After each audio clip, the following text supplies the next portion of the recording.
We're on Needles Highway, traveling south back towards Custer State Park, or towards Wind Cave, Jewel Cave, and encountering a little bit of construction. They're repaving the road, and there's a tunnel. I believe it may be one-way passage. We'll find out here shortly.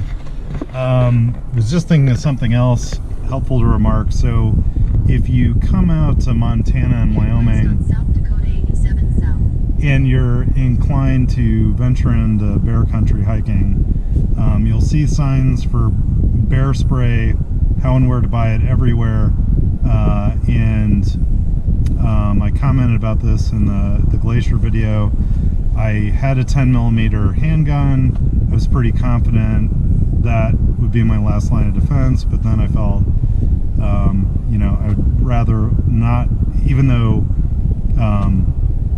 there are signs throughout the park and glacier that suggest a firearm is the only effective way to drop a bear. Statistically, it's a lot quicker to unholster bear spray and deploy it, and in 99% of bear charges, bear spray is going to be more effective. Anyway, National Park Service sells it for about $49, and I inadvertently paid $59 for it, and was going to be disappointed if I couldn't somehow get it home. If you read about shipping bear spray online, there's a lot of different opinions, and I can tell you what I found out to be the absolute truth today. So the suggested advice was to use a UPS store. I was reading a blog from a guy who comes out west to Wyoming and Montana fairly frequently, and obviously doesn't want to buy it every time. You can buy it from REI from way cheaper than you're going to buy it at some gimmicky supermarket or even the Park Service. And he ships it, using UPS, ships it to a UPS store so he can pick it up, carries it with him, does his business, goes about his vacation, then ships it home the same way. It was suggested you could not ship bear spray using the Postal Service, which is absolutely untrue. We went to the Custer, South Dakota post office. I approached the counter, told the gal working there, I said, I got a can of bear spray, need to send it home, is that possible? She's like, absolutely. I didn't have a box. I didn't, go through the trouble of doing all that. I figured most post offices have boxes you can buy. I'll buy a box and some bubble wrap. And she actually went in the back, got me a box, gave me tape to use, set me up to use it, and shipping it home parcel post could take up to 10 days. I don't really care how long it takes to get there. But cost me $11.96. So although the initial cost wasn't really the greatest, I felt like it served its purpose. Now I can get 5 more years use out of it until it expires, and then got it shipped home, so that's cool. Oh, sweet.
be exhausted out of the cave.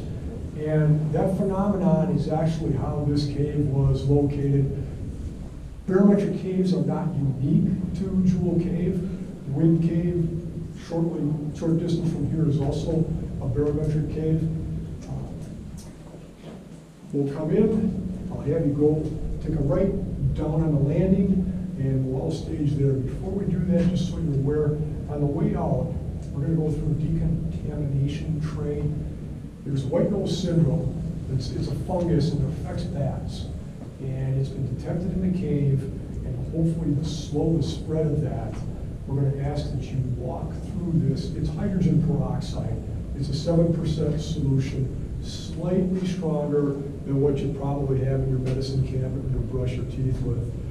It actually breaks down into water and oxygen, and they're figuring that the oxygen will actually oxidize the fungus spores and kill them. That's kind of the thought process behind that. So on the way out, we're moving that.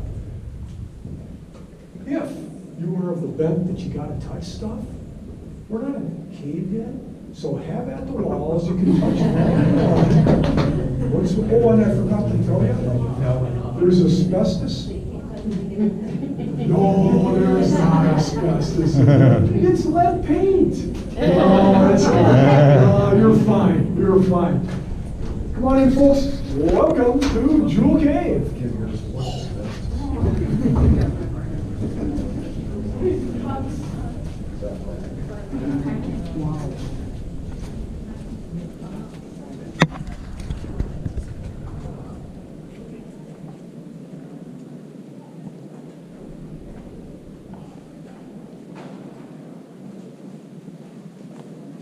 Oh, wow.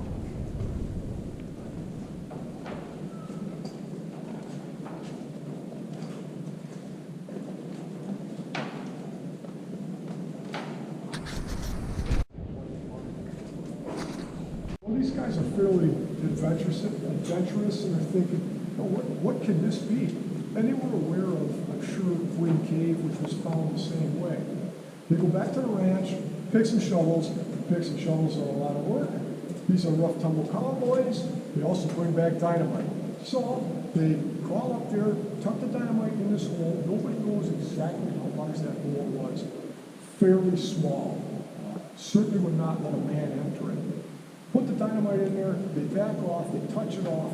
Boom! Rocks, pine cones, dirt, 2-3 ground squirrels. Up in the air. Everything settles out. The smoke clears, and now there's an entry. And think about this for a minute. Frank and Albert Michaud creep up in there and they look at it. They are the first people in the history of the world to look into what we now call Jewel Cave. And in my eyes, that's a really cool thing. These guys are seeing stuff that nobody else has ever seen before. When they got in there, they were very excited because one of the things that they saw pretty quickly were these crystals. These are the jewels of Jewel Cave. And they thought that this was quartz. And quartz is associated with gold. Yeah, so really quickly they said, slam bang, this is a hot ticket. Our horses are going to have silver horseshoes. We're going to be rich boys. This was on federal land, so they go into Custer and they file a mining claim. And what a mining claim allows them to do, within the parameters of the claim, it lets them use the land how they see fit. They file the claim, they come back, and in a very short period of time, they realize this is not quartz, it's calcite. The calcite doesn't have a lot of commercial value, it's very soft. They're disappointed. So, here is what is known as a dogtooth spot.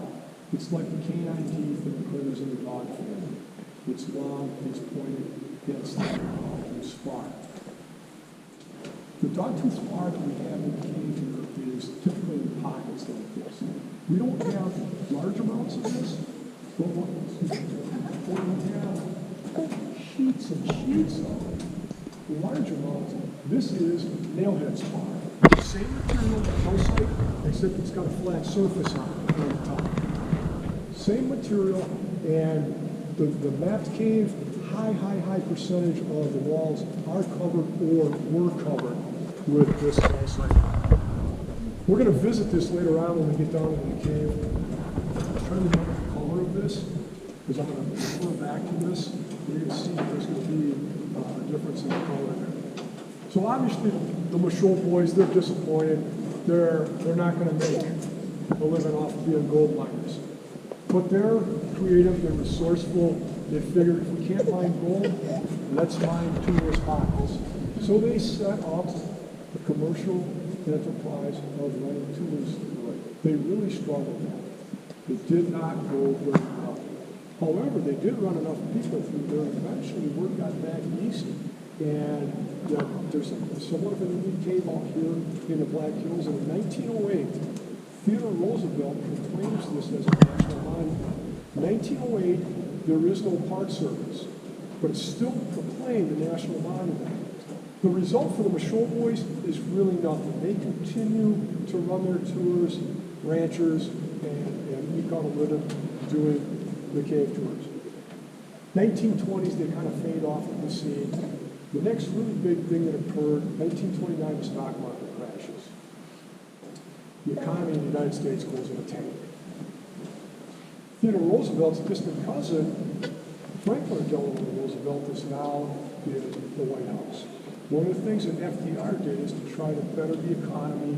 He put all sorts of programs together to help put people to work. And one of those that he put together was the CCC, the Civilian Conservation Corps. Young men that worked in parks and forests, improving the infrastructure, roads, trails, picnic shelters, and all those types of things. Park Service is now an active entity. They're over at Wind Cave. There's a number of CCC camps here in the Black Hills. 1933, the Park Service says we are now going to administer Jewel Cave as a national monument within the Park Service. So they sent rangers over from Wind Cave, and in the 30s, the Park Service actually took hold and claimed Jewel Cave as now part of the park system. We're going to leave the story for there for now.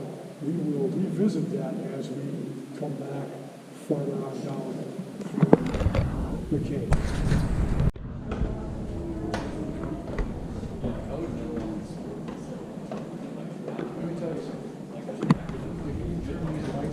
There is no light.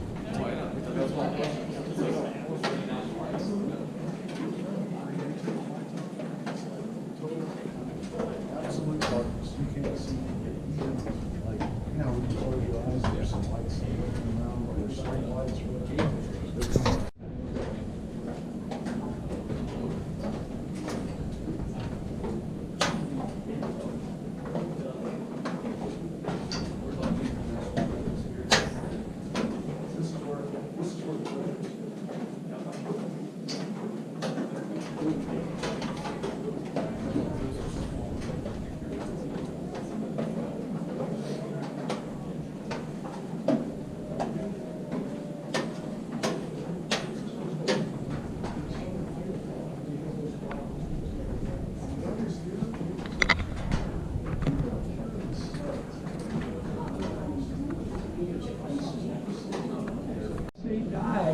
They settled to the bottom, and eventually it formed what is known as limestone.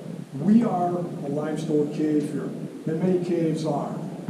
Here is limestone. This is known as Pasapa limestone. It's named after the Lakota word for hills of black. But this is the base of this cave, this material right here, limestone. So there's a huge sheet of limestone, and sometime after that, forces underneath that limestone, it's called orogeny in terms of geology. Igneous rocks underneath started to be forced up.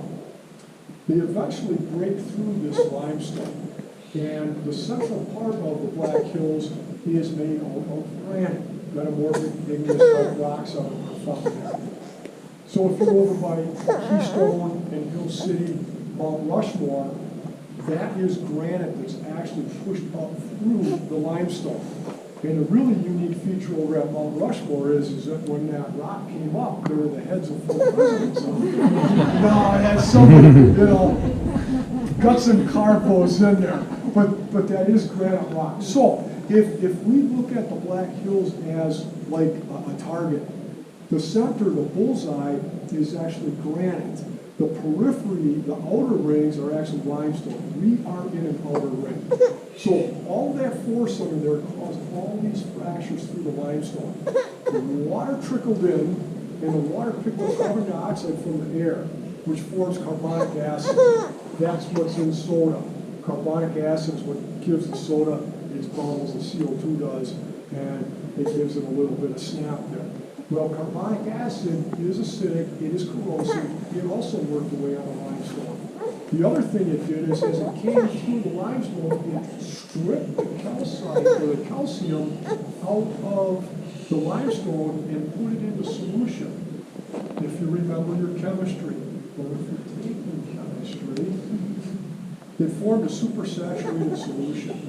So we have all this calcite in solution, and it stayed there until conditions changed. If you have had honey or you've had maple syrup and you let it sit too long, what collects in the bottom? Yeah, sugar crystals, okay? Same concept here, except not sugar, it's calcite. It lined the walls of this cave all over. Well, then the water eventually drains out of here. And water has buoyancy. If you've been in the swimming pool or you are a diver, you understand buoyancy. You know that you can move things in the swimming pool that are heavy while they're underwater. Same concept. So all of the calcite that was in the water deposited, the supersaturated solution ends up depositing calcite onto the walls of the cave. That's what we're looking at right here. These are, and most of this is nailhead spar that we're looking at. Covered the cave. The water drains out, there is no buoyancy, and then we get what's known as breakdown. That's when pieces start falling off. So, this limestone at one time was most likely covered with calcite. This is probably some of the result of breakdown. It's very apparent. This piece was tucked in right there. Again, breakdown. If we look up here, there's a chunk of breakdown wedged in up there. And the Park Service trying to put the little guide stand over here, just no. So the question is, how often does this stuff fall? Highly, highly, highly unlikely that it will fall. After that initial buoyancy and the breakdown occurred, things really firm up. We do not get things falling. Now, that's not to say that things could fall. They could. The probability is highly unlikely. That's kind of the geology simplified version of Jewel Cave here.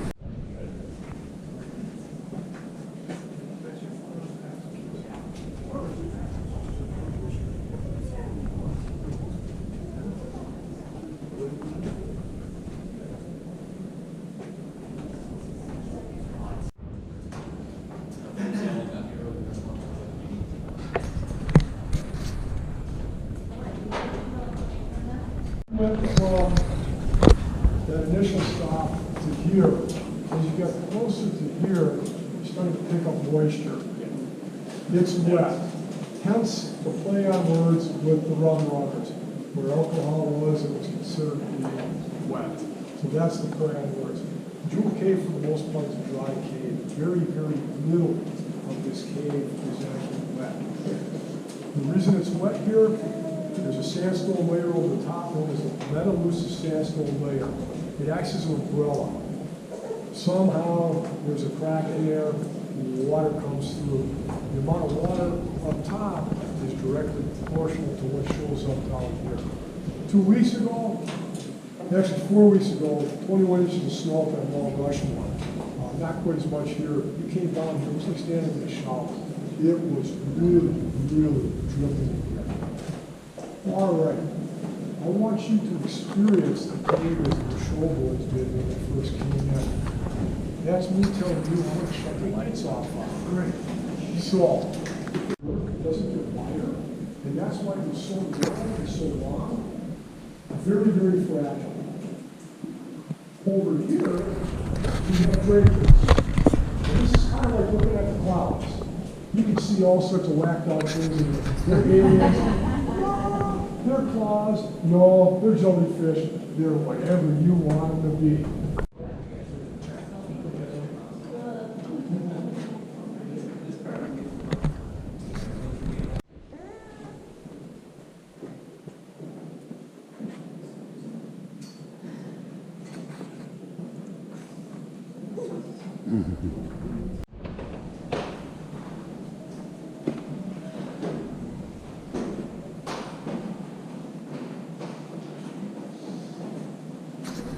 About a mile of cave. It was pretty much left at that until the late 1950s. A guy by the name of Dwight Deal, graduate student down at the University of Wyoming, doing his master's thesis on Jewel Cave.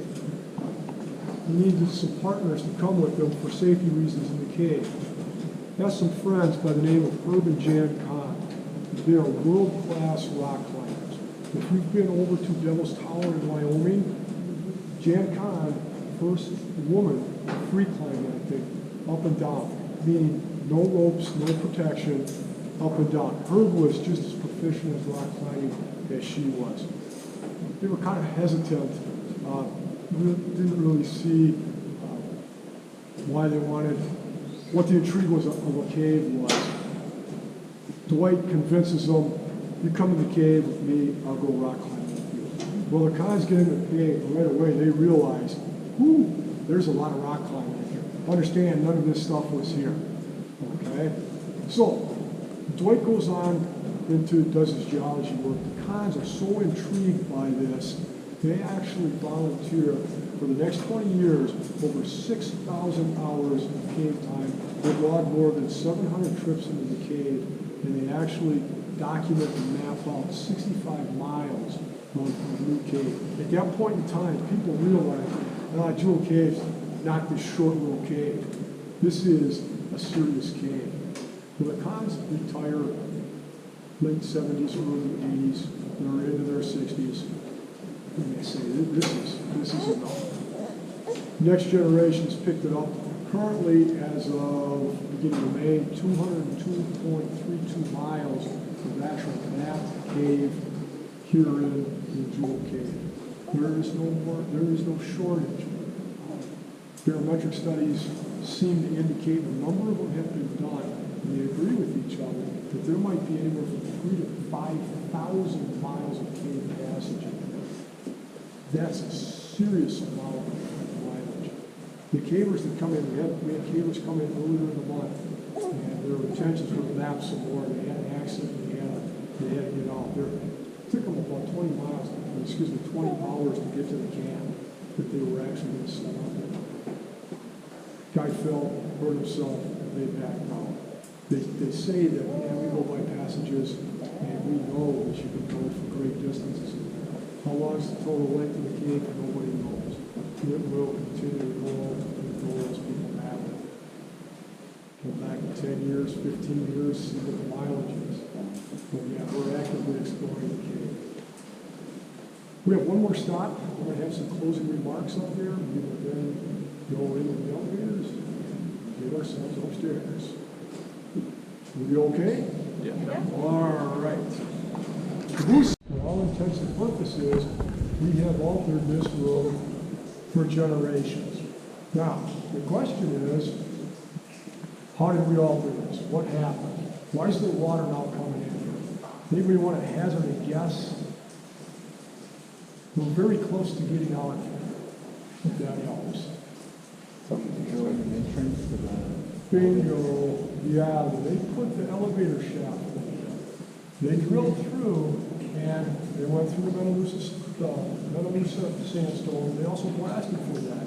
Apparently, when they did that, they put a tear in the umbrella. They cracked it. The water now comes in here. Wasn't like that when the Kahns came through here. So we have altered it. Now the question is that acceptable?